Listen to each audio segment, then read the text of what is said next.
Income tax department द्वारा अनेक लोगों से यह जानकारी मांगी जा रही है कि उन्होंने दिनांक 9 नवंबर 2016 से 30 दिसंबर 2016 के बीच अपने बैंक अकाउंट में जो नगद रुपये जमा किए हैं उनका सोर्स क्या है। वीडियो के पहले भाग में हमने यह चर्चा की थी कि यह जानकारी एक निर्धारित फॉर्मेट में देना है। वीडियो के इस दूसरे भाग में हम यह चर्चा करेंगे कि इस फॉर्मेट को भरने में क्या क्या सावधानियां रखी जा सकती है। ये सावधानियां केवल अनुभव और संभावनाओं पर आधारित है। इस बाबत इनकम टैक्स डिपार्टमेंट द्वारा कोई स्पष्ट क्लेरिफिकेशन आदि नहीं दिया गया है। अब हम एक एक करके इन सावधानियों के बारे में चर्चा करते हैं। सबसे पहली आवश्यक सावधानी तो यह है कि फॉर्मेट में जानकारी पूरी और व्यवस्थित तरीके से दी जाए। जानकारी जितनी ज़्यादा पूरी और व्यवस्थित होगी, ऑनलाइन रिस्पांस को डिपार्टमेंट द्वारा एक्सेप्ट किए जाने की संभावना भी उतनी ही अधिक होगी। दूसरी जरूरी सावधानी यह है कि इस बात का ध्यान रखा जाए कि फॉर्मेट में दी गई जानकारी पिछले इनकम टैक्स रिटर्न से और फॉर्मेट में ही दी गई अन्य जानकारियों से कॉन्ट्राडिक्टरी न हो। तीसरी जरूरी सावधानी यह है कि कैश का सही सोर्स मालूम करने के लिए कैश डिपॉजिट वाले दिन से लेकर पिछले कुछ दिनों तक की कैश बुक की स्टडी कर लें। अधिकांश मामलों में कैश का लगभग एग्जैक्ट सोर्स पिछले कुछ ही दिनों में होंगे।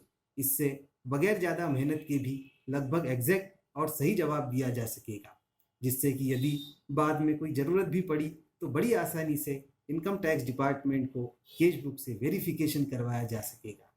अब चौथी आवश्यक सावधानी यह है कि कैश के उन सोर्स को प्राथमिकता दी जा सकती है जिनका पैन उपलब्ध हो।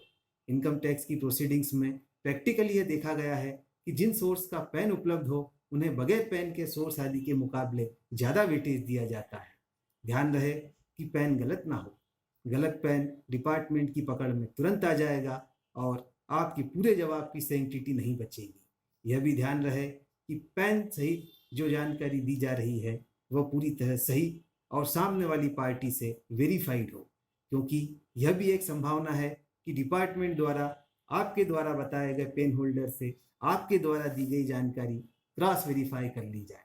यूजर गाइड में यह स्पष्ट कहा गया है कि डिपार्टमेंट का डेटाबेस डायनेमिक है, जिसका मतलब यह होता है कि एक जगह इंफॉर्मेशन फिल या अपडेट करने पर दूसरी जगह वह इंफॉर्मेशन आवश्यक फॉर्मेट में ऑटोमेटिकली अपडेट हो जाती है। ऐसे में हो सकता है कि आपके द्वारा दी गई जानकारी संबंधित पैन होल्डर के डेटाबेस में तुरंत अपडेट हो जाए।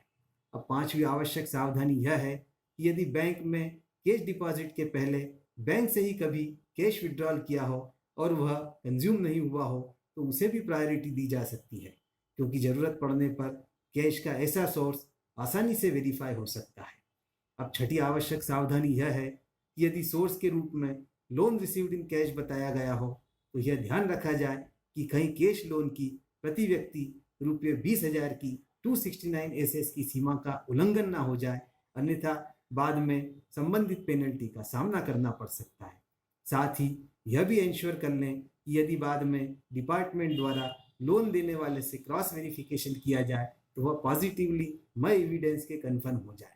साथ ही लोन देने वाले की फाइनेंशियल कैपेसिटी, नॉन सोर्स आदि भी हो, नहीं तो आगे चलकर यह लोन लेने वाले की इनकम मानकर इस पर टैक्स व सेक्शन 271(1)(c की पेनल्टी दोनों ही लगाए जा सकते हैं।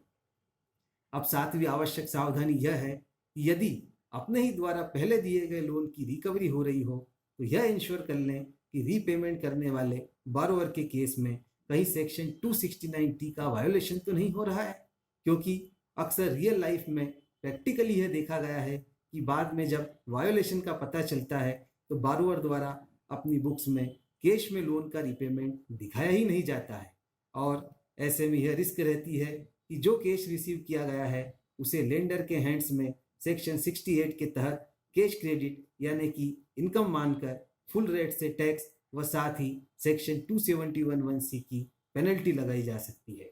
बाद में इंक्वायरी पर बारोवर और लेंडर की बुक्स के ट्रांजैक्शंस व बैलेंस मैच हो जाएं, इस बात का विशेष ध्यान रखना है। अब आठवीं सावधानी यह है कि यदि गिफ्ट से रुपये आए हैं तो यह इंश्योर कर लें कि गिफ्ट देने वाले की फाइनेंशियल कैपेसिटी हो, उसकी बुक्स में गिफ्ट की एंट्री हो, या आगे इंक्वायरी होने पर वह गिफ्ट को कंफर्म करे, अन्यथा सेक्शन 68 में गिफ्ट का अमाउंट कैश क्रेडिट माना जाकर उस पर हायर रेट से टैक्स और साथ ही सेक्शन 271(1)(c) की पेनल्टी लगने की संभावना भी होगी। यदि गिफ्ट नॉन रिलेटिव आदि से सेक्शन 56 में बताए एक्सेप्शन से अलग हो तो उस पर सेक्शन 56 में अदर सोर्स की इनकम मानकर टैक्स देना पड़ सकता है। आयकर विभाग द्वारा पकड़े जाने पर यह सेक्शन 68 के अनुसार किसी किसी मामले में हायर रेट पर भी टैक्स की जा सकती है और इस पर सेक्शन 271(1)(c) की पेनल्टी भी लग सकती है।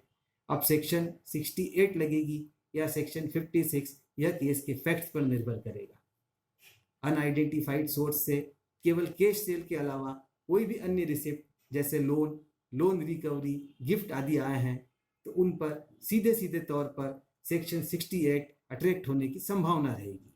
यदि ट्रस्ट आदि है तो यह नवी सावधानी रखना है कि कैश डोनेशन आदि अनआइडेंटिफाइड सोर्स से आए हैं तो किसी किसी मामले में वे एनोनिमस डोनेशन की डेफिनेशन में आ सकते हैं जिस पर हायर रेट से टैक्स लग सकता है। यह 10वीं सावधानी रखना है कि जितना कैश सेल या अन्य माध्यमों से नगद रुपया आया है उतना उतना अमाउंट असेसमेंट ईयर 2017-18 के रिटर्न में अप्रोप्रिएट जगह पर जरूर मेंशन किया जाए। जिन आइटम्स को रिटर्न में मेंशन करने की कोई जगह नहीं होती उस बारे में तो कुछ नहीं किया जा सकता है, परंतु बाकी आइटम्स का जरूर ध्यान रखा जाना चाहिए। 11वीं सावधानी यह होगी कि जिन लोगों से कैश सेल आदि माध्यम से रुपया प्राप्त हुआ है उनकी संख्या यदि काफ़ी अधिक है और उनका नाम देना संभव नहीं है तो भी कम से कम मेजर ट्रांजैक्शंस वाली पार्टियों के नाम और संभव हो सके तो पेन अवश्य दें और बाकी सभी छोटे ट्रांजैक्शंस कंसोलिडेट करके from other miscellaneous parties head डालकर दिखाए जा सकते हैं। यदि अदर कैश रिसिप्ट ऑप्शन में कोई कैश आना बताया है तो रिमार्क में कम से कम उसका ब्रीफ डिस्क्रिप्शन जरूर दें जिससे उसका नेचर व टैक्सेबिलिटी पता चले और आईटी रिटर्न में भी उसका एप्रोप्रिएट ट्रीटमेंट करें। यदि बैंक में पुराने नोट जमा किए हैं और सोर्स बताते समय यदि रिमार्क में कैश रिसिप्ट की तारीख भी डाल दी तो यह इंश्योर कर लें कि इसका यह इंडिकेशन तो नहीं आ रहा है कि नोटबंदी के बाद भी पुराने नोट आपके द्वारा स्वीकार किए गए हैं। यह 12वीं सावधानी होगी। अब 13वीं सावधानी यह है कि पुरानी इनकम या सेविंग से नगद रुपया बताने से पहले यह देख लें कि पिछले इनकम टैक्स रिटर्न में कैश बैलेंस कितना है और करंट ईयर की इनकम पर अब तक कितना एडवांस इनकम टैक्स पे किया है। सभी सोर्स मेंशन करने के बाद एक बार यह जरूर चेक कर लें कि फॉर्मेट के आखिर में जो रुपये फॉर्म में पहले से ही भरे हुए आ रहे हैं वे 0 हो जाए। ये कुछ सावधानियों के उदाहरण थे। इनके अलावा भी कई अन्य सावधानियां हो सकती है जो केस के फैक्ट्स पर डिपेंड करेंगी। धन्यवाद।